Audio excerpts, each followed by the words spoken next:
Welcome to மெக்டாகிஸ். இந்த வீடியோவில் நம்ம என்ன டாபிக் பார்க்க போறோம் அப்படின்னு பார்த்தீங்கன்னா, ரீஜெனரேட்டிவ் பிரேக்கிங் சிஸ்டம் அப்படிங்கிற ஒரு டாபிக் தான். இப்போ வெஹிக்கிள் எல்லாத்துலேயும் பார்த்தீங்க அப்படின்னா இந்த ரீஜெனரேட்டிவ் பிரேக்கிங் சிஸ்டம் அப்படிங்கிறத கொண்டு வர்றாங்க. இந்த ரீஜெனரேட்டிவ் பிரேக்கிங் சிஸ்டம் அப்படிங்கிறது நம்ம இப்போ வண்டி ஓட்டிட்டு இருக்கும்போது நம்ம பிரேக் அப்ளை பண்ணோம் அப்படின்னா அது மூலமா நம்ம வந்து பேட்டரியை சார்ஜ் பண்ற டெக்னாலஜி தான் இந்த ரீஜெனரேட்டிவ் பிரேக்கிங் சிஸ்டம் அப்படிங்கிறது. ஸோ இந்த சிஸ்டத்துலையும் பார்த்தீங்கன்னா ஒரு 2 காம்பனண்ட் பார்த்தீங்கன்னா வண்டியில எக்ஸ்ட்ரா வைக்கணும். ஸோ இப்போ இவி டெக்னாலஜியில் பார்த்தீங்கன்னா வெஹிக்கிள் எல்லாமே நமக்கு மேனுஃபேக்சரிங் பண்ணிட்டு இருக்காங்களா. இந்த வெஹிக்கிள்ஸ் எல்லாத்துலேயும் பார்த்தீங்க அப்படின்னா ஒவ்வொரு கம்பெனி ஒவ்வொரு மாதிரியான டிரைவை யூஸ் பண்ணி பவரை வந்து டிரான்ஸ்மிட் பண்ணிட்டு இருக்காங்க. இப்போ ஒவ்வொரு கம்பெனியுமே பார்த்தீங்க அப்படின்னா அவங்க கொடுக்கக்கூடிய ஸ்பெக்குக்கு தகுந்த மாதிரியான கேப்பபிலிட்டிக்கு வண்டியை என்ன பண்றாங்க அப்படின்னு பார்த்தீங்கன்னா டிரைவ் எல்லாம் மாற்றி மாற்றி என்ன பண்றாங்கன்னா ரிசர்ச் பண்ணி வண்டியை வந்து ப்ரொடக்ஷன் பண்ணிட்டு இருக்காங்க. இன்னும் இந்த இவி டெக்னாலஜி அப்படிங்கிறது நம்ம இன்னும் ஃபுல்லாகவே யூஸ் பண்ணலை, இப்போ தான் ஆரம்பிக்கிறோம். ஸோ இந்த இவி டெக்னாலஜியில் பார்த்தீங்கன்னா இந்த ரேஞ்ச் அப்படிங்கிறது ஒரு முக்கியமான பிரச்சனை. ஸோ இப்போ ஒரு வண்டி நம்ம இவி வாங்குறோம் அப்படின்னா இந்த இவி பார்த்தீங்க அப்படின்னா அதுக்குன்னு ஒரு குறிப்பிட்ட ரேஞ்ச் இருக்கும். இப்போ 250 கிலோமீட்டர் அப்படின்னு சொல்லலாம், இல்லைன்னா 110 கிலோமீட்டர், இல்லைன்னா 100 கிலோமீட்டர் அந்த மாதிரி வந்து அவங்க ரேஞ்ச் சொல்லியிருப்பாங்க.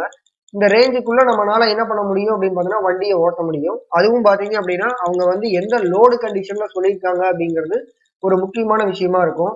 ஸோ இப்போ லோடு வந்து இன்க்ரீஸ் ஆகுது அப்படின்னா பவர் வந்து கன்சியூம் பண்றது ரொம்ப அதிகமா இருக்கும். அதனால பார்த்தீங்க அப்படின்னா இந்த ரேஞ்ச் அப்படிங்கிறது டவுன் ஆகும். ஸோ இப்போ நம்ம ஃப்ரீயா ஒருத்தர் மட்டுமே ஓட்டுறோம் அப்படின்னு பார்த்தீங்கன்னா உங்களுக்கு வந்து இவில ரேஞ்ச் வந்து ஆப்டிமம் ரேஞ்ச் அவங்க சொல்லியிருக்கிற ரேஞ்சை வந்து நம்ம ஈஸியாக அட்டைன் பண்ணலாம். இன்னொரு விஷயம் என்ன அப்படின்னு பார்த்தீங்கன்னா பேட்டரி டீக்ரடேஷன் அப்படிங்கிற ஒரு மிகப்பெரிய பிரச்சனை இருக்கு. நம்ம ஒரு வண்டி வாங்கிட்டு வர்றோம் வெஹிக்கிள் அப்படின்னு பார்த்தீங்கன்னா அந்த வண்டியில ஒரு வருஷம் பார்த்தீங்க அப்படின்னா அந்த மெட்டீரியல் எல்லாமே வந்து நல்லா ஒர்க் ஆகிட்டு இருக்கும், அதில் நல்லா கெமிக்கல் ரியாக்ஷன் இருக்கும். இப்போ நீங்க 2 வருஷம் ஆயிடுச்சு வண்டி வாங்கி அப்படின்னு பார்த்தீங்கன்னா அந்த 2 வருஷத்துல உங்களுக்கு பேட்டரி டீக்ரடேஷன் அப்படிங்கிறது ஒரு மிகப்பெரிய பிரச்சனையாகும். அதாவது உள்ள இருக்கக்கூடிய மெட்டீரியல் அப்படிங்கிறது டீகம்போஸ் ஆக ஆரம்பிக்கும். அப்படி டீகம்போஸ் ஆக ஆரம்பிக்குது அப்படின்னா அது என்ன ஆகும், அதோட கேப்பபிலிட்டி வந்து கம்மியாயிரும். அதாவது கெமிக்கல் ரியாக்ஷன் வந்து ஃபுல்லா நடக்காது. ஸோ அதுக்கான ஆப்ஷன் வந்து அது உள்ள நடக்காது. ஸோ இப்போ இந்த மாதிரி நிறைய விஷயங்கள் இருக்கிறதுனால இந்த ரீஜெனரேட்டிவ் பிரேக்கிங் சிஸ்டம் வந்து நம்ம வச்சோம் அப்படின்னா அந்த வண்டி வந்து நம்மளோட ஆப்டிமம் ரேஞ்சை வந்து அட்டைன் பண்றதுக்கு ரொம்ப யூஸ்ஃபுல்லா இருக்கும். இப்போ நிறைய இடங்கள்ல இப்போ அர்பன் எல்லாம் நீங்க வண்டி ஓட்டிட்டு போனீங்க அப்படின்னா அந்த ஏரியாவிலாம் அர்பன் ஏரியாவிலாம் பார்த்தீங்க அப்படின்னா அடிக்கடி நம்ம பிரேக் எல்லாம் அப்ளை பண்ணிட்டு இருப்போம். இப்போ ஹைவேஸ்லாம் போகும்போது பார்த்தீங்க அப்படின்னா நம்ம ஒரு கான்ஸ்டன்ட் ஸ்பீட்ல போயிட்டு இருப்போம் ஒரு பர்டிகுலர் கிலோமீட்டருக்கு. ஸோ இந்த மாதிரியான கண்டிஷன்ல வந்து நம்ம வந்து அர்பன் ஏரியாவில் நம்ம வண்டி ஓட்டிட்டு இருக்கும்போது பிரேக்கிங் வந்து ரொம்ப அப்ளை பண்றோம் அப்படின்னா நீங்க என்ன பண்ணலாம், இந்த ரீஜெனரேட்டிவ் பிரேக்கிங் சிஸ்டத்தை எனேபிள் பண்ணி விடலாம். ஸோ இந்த ரீஜெனரேட்டிவ் பிரேக்கிங் சிஸ்டத்தை எனேபிள் பண்றதுக்கான ஆப்ஷனும் சில வண்டியில கொடுக்குறாங்க. சில வண்டியில வந்து ஆட்டோமேட்டிக்காவே இந்த ரீஜெனரேட்டிவ் பிரேக்கிங் சிஸ்டம் வந்து எனேபிள் ஆகிற மாதிரியும் கொடுக்குறாங்க. இந்த ரீஜெனரேட்டிவ் பிரேக்கிங் சிஸ்டம் அப்படிங்கிறது நிறைய வண்டிகளை ஏற்கனவே யூஸ் பண்ணிட்டு தான் இருந்தாங்க. இதே மாதிரி இந்த இவி டெக்னாலஜியில இந்த வண்டிகளை நம்ம யூஸ் பண்ணோம் அப்படின்னா நம்மளோட இந்த ரேஞ்ச் அப்படிங்கிறத நம்ம ஈஸியா அட்டைன் பண்ண முடியும். ஏன் அப்படின்னு பாத்தீங்கன்னா பிரேக்கிங் அப்ளை பண்ணும்போது நமக்கு சார்ஜ் வந்து பேட்டரியை நோக்கி போகும். அப்போ பார்த்தீங்க அப்படின்னா பேட்டரி வந்து சார்ஜ் ஆக ஆரம்பிக்கும். ஸோ எவ்வளவு சார்ஜ் ஆகுது அப்படிங்கிறதுக்கு உங்களுக்கு டேஷ்போர்டில் கொடுத்துருப்பாங்க.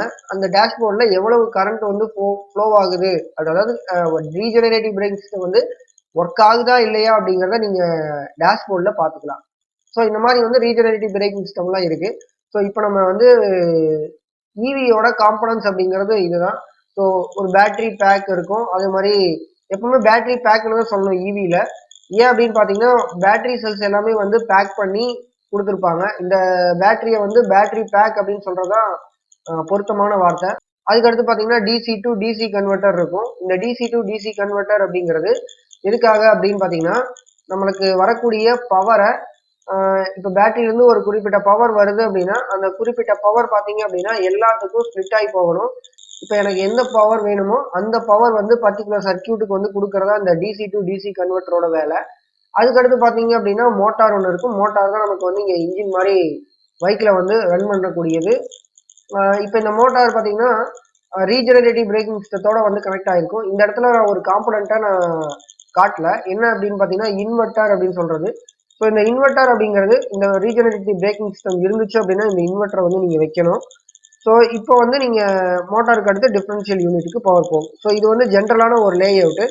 இப்போ நம்ம என்ன பண்ணலாம் அப்படின்னு பார்த்தீங்கன்னா இது எல்லாமே காம்பனன்ட்ஸ் ஆஃப் இவி.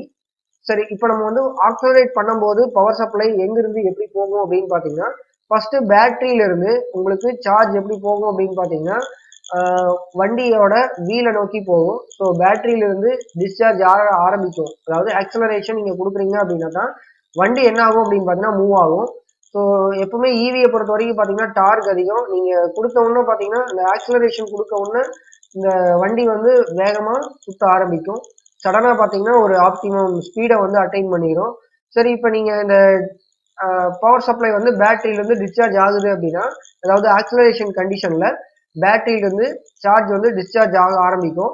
அப்படி டிஸ்சார்ஜ் ஆகும்போது பார்த்தீங்கன்னா இந்த டிசி டு டிசி கன்வெர்ட்டர் என்ன பண்ணும் அப்படின்னா ஒவ்வொரு பர்டிகுலர் சர்க்கியூட்டுக்கு எவ்வளவு கரண்ட் போகணும் அப்படிங்கிறத சூஸ் பண்ணும். அதாவது மோட்டாருக்கு பர்டிகுலர் கரண்ட் வந்து போகணும். அதே மாதிரி இண்டிகேட்டர்ஸ்க்கு பர்டிகுலர் கரண்ட் போகணும். அதாவது இண்டிகேட்டரோட லேம்புக்கு இந்த மாதிரி ஒவ்வொரு சர்க்கியூட்டுக்கும் எவ்வளவு பவர் உள்ள போகணும் அப்படிங்கிறத கண்ட்ரோல் பண்றது இந்த டிசி டு டிசி கன்வெர்ட்டர். இந்த டிசி டு டிசி கன்வெர்ட்டர் என்ன பண்ணும் அப்படின்னு பாத்தீங்கன்னா கொடுக்கக்கூடிய பவரை ஸ்பிளிட் பண்ணி எல்லாத்துக்கும் கொடுக்கும்.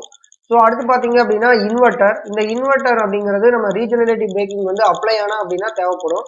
ஸோ அதுக்கடுத்து பாத்தீங்க அப்படின்னா மோட்டார். ஸோ மோட்டார் வந்து நம்ம பிஎல்டிசி மோட்டார், பிஎம்பிஎல்டிசி மோட்டார் இந்த மாதிரி வந்து நம்ம யூஸ் பண்ணிட்டு இருக்கிறோம்.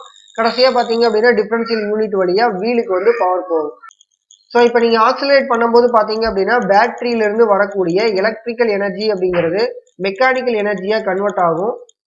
ஸோ இப்போ இந்த மோட்டார் என்ன பண்ணும் அப்படின்னு பாத்தீங்கன்னா எலக்ட்ரிக்கல் எனர்ஜியை மெக்கானிக்கல் எனர்ஜியா கன்வெர்ட் பண்ணும். ஸோ இந்த பேட்டரி பேக் அப்படிங்கிறது என்ன பண்ணும் அப்படின்னு பாத்தீங்கன்னா கெமிக்கல் எனர்ஜியை எலக்ட்ரிக்கல் எனர்ஜியா கன்வெர்ட் பண்ணும்.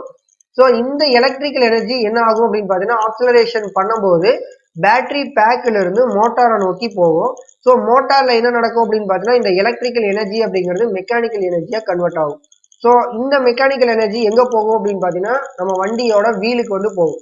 இது நான் வந்து ரியர் வீல் டிரைவ் கொடுத்துருக்கிறேன். சில வண்டிகள்ல பாத்தீங்கன்னா ஃப்ரண்ட் வீல் டிரைவும் இருக்குது. அதே மாதிரி தனித்தனியா 4 வீல் டிரைவ் கூட இருக்குது. சரி, இப்போ நம்ம பாத்தீங்க அப்படின்னா ஆக்சிலேஷன் பண்ணும்போது இதுதான் நடக்குது. இப்போ டீசலரேஷன் பண்ணீங்கன்னா என்ன நடக்கும் அப்படிங்கிறத பார்க்கலாம். ஸோ இப்போ நீங்க வந்து ஒரு இடத்துல வண்டி ஓட்டிட்டு போறீங்க. அந்த இடத்துல வந்து எனக்கு ஆக்சிலேட் பண்ணிட்டு இருக்கிறத காலை எடுத்துட்டீங்க அப்படின்னா அதுக்கு பேர் வந்து டீசலரேஷன். அதாவது நமக்கு வந்து வண்டி என்ன ஆகும் அப்படின்னு பார்த்தீங்கன்னா ஆக்சிலேட்டர் கொடுக்கும்போது தான் வண்டி ஓடிட்டு இருக்கும். ஆக்சிலேட்டர்ல இருந்து காலை எடுத்துட்டீங்க அப்படின்னா என்ன ஆகும், வண்டியோட ஸ்பீடு வந்து கம்மியாகும். கரெக்டா? ஸோ அதே நேரத்துல நீங்க வந்து பிரேக் அப்ளை பண்ணாலும் இந்த கண்டிஷன் தான். சரி, இப்போ இந்த டீசலரேஷன் ஆகும்போது என்ன நடக்குது அப்படிங்கறது பார்க்கலாம். இதுதான் வீலு. ஸோ இந்த வீல்ல இப்போ நீங்க டீசலரேட் பண்றீங்க அப்படின்னா அதுக்கு முக்கியமான காரணம் வந்து வண்டி வந்து ஒன்று ஸ்லோவாகணும் இல்ல வண்டி நிக்கணும். இந்த ரெண்டு கண்டிஷன் தான். இப்போ நமக்கு வந்து வீல்ல இருக்கக்கூடிய பவர் வந்து நமக்கு அந்த இடத்துல தேவையில்லை இல்லையா? வண்டி வந்து சுத்திட்டு இருக்கு, வீல் வந்து ரொட்டேட் ஆயிட்டு இருக்கு. நீங்க டீசலேட் பண்றதுக்கு முக்கியமான காரணம் என்ன? வண்டியை நிறுத்த போறீங்க, இல்ல அப்படின்னா வண்டியோட ஸ்பீடை கம்மி பண்ண போறீங்க. அப்போ இந்த வீலோட ஸ்பீடு வந்து கம்மியாகணும். அதாவது வீலோட ரொட்டேஷன் வந்து கம்மியாகணும். கரெக்டா? ஸோ இப்போ நீங்க என்ன பண்ண போறீங்க அப்படின்னா இந்த வீலோட பவரை நீங்க இந்த மோட்டாருக்கு கொடுக்க போறீங்க. ஸோ இதுக்கான அரேஞ்ச்மெண்ட் எல்லாமே வந்து ரீஜெனரேட்டிவ் பிரேக்கிங் சிஸ்டம் இருக்கக்கூடிய வண்டியில கண்டிப்பா இருக்கும். இப்போ நீங்க வந்து ரீஜெனரேட்டிவ் பிரேக்கிங்கை எனேபிள் பண்ணீங்க அப்படின்னா இந்த மாதிரியான கண்டிஷன் வந்துடும். இல்ல ரீஜெனரேட்டிவ் பிரேக்கிங்கை நான் எனேபிள் பண்ணல அப்படின்னா, இல்ல அந்த வண்டியிலேயே ரீஜெனரேட்டிவ் பிரேக்கிங் இல்லை அப்படின்னா சும்மா நார்மலா என்ன ஆகும் அப்படின்னா வீல்ல வந்து ஸ்பீடு வந்து கம்மியாகும். அதே மாதிரி நீங்க பிரேக் அப்ளை பண்ணும்போது வீல்ல வந்து சுத்தமாவே ஸ்பீடு வந்து நிற்கும். இப்போ நீங்க டீசலரேட் பண்றீங்க அப்படின்னா மோட்டாருக்கு வந்து பவரே போகாது. அந்த நேரத்துல வந்து ஏற்கனவே இருக்கக்கூடிய எனர்ஜில வீல் வந்து சுத்திட்டு இருக்கும். ஸோ இந்த வீல் சுத்திட்டு இருக்கக்கூடிய வீல் வந்து பவர் கொடுக்கும். எதுக்கு பவர் கொடுக்குது அப்படின்னு பாத்தீங்கன்னா மோட்டாருக்கு வந்து பவர் கொடுக்குது. அப்ப சடனா இந்த மோட்டார் என்னவா ஆக்ட் ஆகும் அப்படின்னு பாத்தீங்கன்னா ஆல்டர்னேட்டரா ஆக்ட் ஆகும். சில புக்ல வந்து இதை வந்து ஜெனரேட்டராகவும் போட்டிருப்பாங்க. ஸோ இந்த புக்ல ஜெனரேட்டரா ஆக்ட் ஆகுது அப்படிங்கிறது பாத்தீங்கன்னா இந்த மோட்டார் தான். சரி, இப்போ இந்த மோட்டார் அப்படிங்கிறது ஆல்டர்னேட்டரா மாறிக்குது அப்படியே. அதாவது ரிவர்ஸ் டைரக்ஷன்ல சுத்த ஆரம்பிக்கும். இந்த வீல்ல இருந்து வரக்கூடிய பவர் அப்சார்ப் பண்ணி இந்த மோட்டார் என்ன பண்ணும், ரிவர்ஸ்ல சுத்த ஆரம்பிக்கும். ஸோ இதுதான் வந்து ரீஜெனரேட்டிவ் பிரேக்கிங்கான அரேஞ்ச்மெண்ட். இப்போ இந்த இடத்துல வீல்ல என்ன பவர் இருக்கும்? மெக்கானிக்கல் பவர் இருக்கும், அதாவது கைனடிக் எனர்ஜி. ஸோ இந்த மெக்கானிக்கல் எனர்ஜி அப்படிங்கிறது மோட்டாருக்கு கொடுக்கப்படும். ஸோ இந்த மோட்டார் என்னவா கன்வெர்ட் பண்ணும் அப்படின்னு பார்த்தீங்கன்னா இந்த மெக்கானிக்கல் எனர்ஜியை எலக்ட்ரிக்கல் எனர்ஜியா கன்வெர்ட் பண்ணும். எலக்ட்ரிக்கல் எனர்ஜியா கன்வெர்ட் பண்ணும். இந்த எனர்ஜியை கன்வெர்ட் பண்ணது இல்லையா, இந்த மோட்டார் கன்வெர்ட் பண்ணதுல இந்த எனர்ஜி, இந்த கரண்ட் பாத்தீங்க அப்படின்னா ஏசி கரண்டா வரும். இப்ப இந்த ஏசி கரண்ட்டை நீங்க என்னவா கன்வெர்ட் பண்ணணும் அப்படின்னு பாத்தீங்கன்னா டிசியா கன்வெர்ட் பண்ணணும். இந்த இன்வெர்டரோட வேலை என்ன அப்படின்னு பாத்தீங்கன்னா இந்த ஏசி கரண்ட்டை டிசியா மாத்துறது தான். ஸோ இந்த ரீஜெனரேட்டிவ் பிரேக்கிங்ல மோட்டார் அப்படிங்கிறது ஆல்டர்னேட்டரா மாறுது. அந்த ஆல்டர்னேட்டர் வந்து பவர் ப்ரொடியூஸ் பண்ணுது. அது இன்வெர்டர் என்ன பண்ணுது அப்படின்னு பாத்தீங்கன்னா ஏசி கரண்ட்டை டிசியா மாத்துது. ஸோ இந்த ஏசி கரண்ட் எங்க போகுது அப்படின்னு பாத்தீங்கன்னா பேட்டரிக்கு போகுது. அதுக்கு முன்னாடி பாத்தீங்கன்னா இந்த டிசி டு டிசில என்னவாகும் அப்படின்னு பாத்தீங்கன்னா கொஞ்சம் ஒரு ஸ்டெப் அப் ஆகும். அப்படி ஸ்டெப் அப் பண்ணி நமக்கு இந்த பேட்டரிக்கு சார்ஜ் வந்து போகும். ஸோ இதுதான் வந்து ரீஜெனரேட்டிவ் பிரேக்கிங்ல நடக்கக்கூடிய விஷயம். இதுல நமக்கு கிடைக்கக்கூடிய இந்த சின்ன சின்ன சார்ஜை வந்து நம்ம ஸ்டோர் பண்றோம் அப்படின்னா கொஞ்சம் எக்ஸ்ட்ரா ஒரு 10-20 கிலோமீட்டர் வந்து நம்மளால வண்டி ஓட்ட முடியும். ஸோ இதன் காரணமாக தான் இந்த இவி டெக்னாலஜி எல்லாத்துலயும் இந்த ரீஜெனரேட்டிவ் பிரேக்கிங் அப்படிங்கிற கான்செப்ட் வந்து வச்சிருக்காங்க.